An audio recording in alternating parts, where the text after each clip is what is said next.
Farrell, who's continuing to track this hurricane. Matt, this is really going to be a 1-2 for Florida and possibly the East Coast here. Yeah, it's really unfortunate geography and timing, unfortunately, because it is, again, heading right towards Florida. But by every metric, the storm is a monster. Take a look here.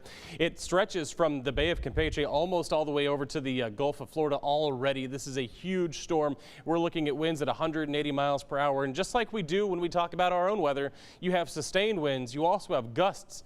Gusts in the center of the storm up to about 210 miles per hour.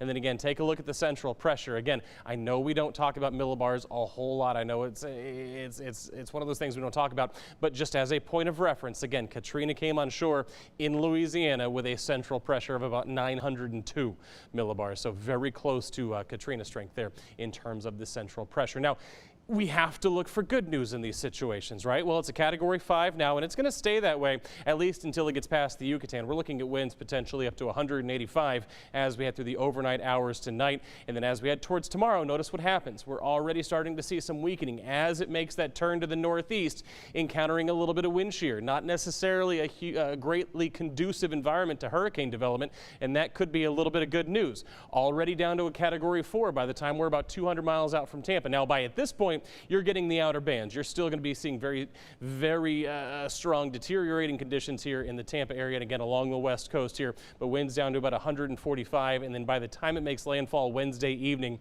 down to, I say down to, I don't want to downplay this at all, 125 miles per hour, even though it will weaken, still be very strong as it makes impact there. Now again, we still have this cone of uncertainty that goes basically from the Everglades up to the Big Bend, but we still anticipate it'll be near Tampa when it makes landfall. And of course, Florida is not a huge state in terms of east-west in the peninsula here. So as it comes across the I-4 corridor, we're still going to be seeing hurricane force winds into Orlando and towards Canaveral before this thing goes back out to sea. So a little bit of good news that it's going to weaken, still looking at a very strong hurricane.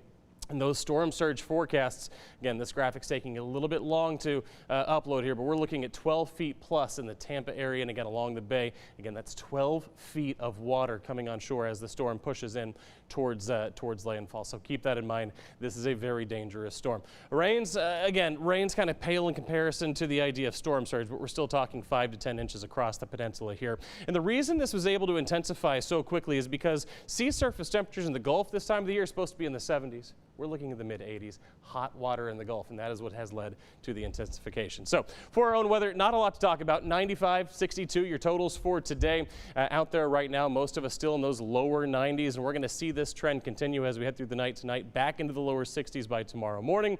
By tomorrow afternoon, we're talking a degree or two cooler, still well above the average for this time of the year, still about 4 or 5 degrees above average, right around 90 degrees tomorrow afternoon, though.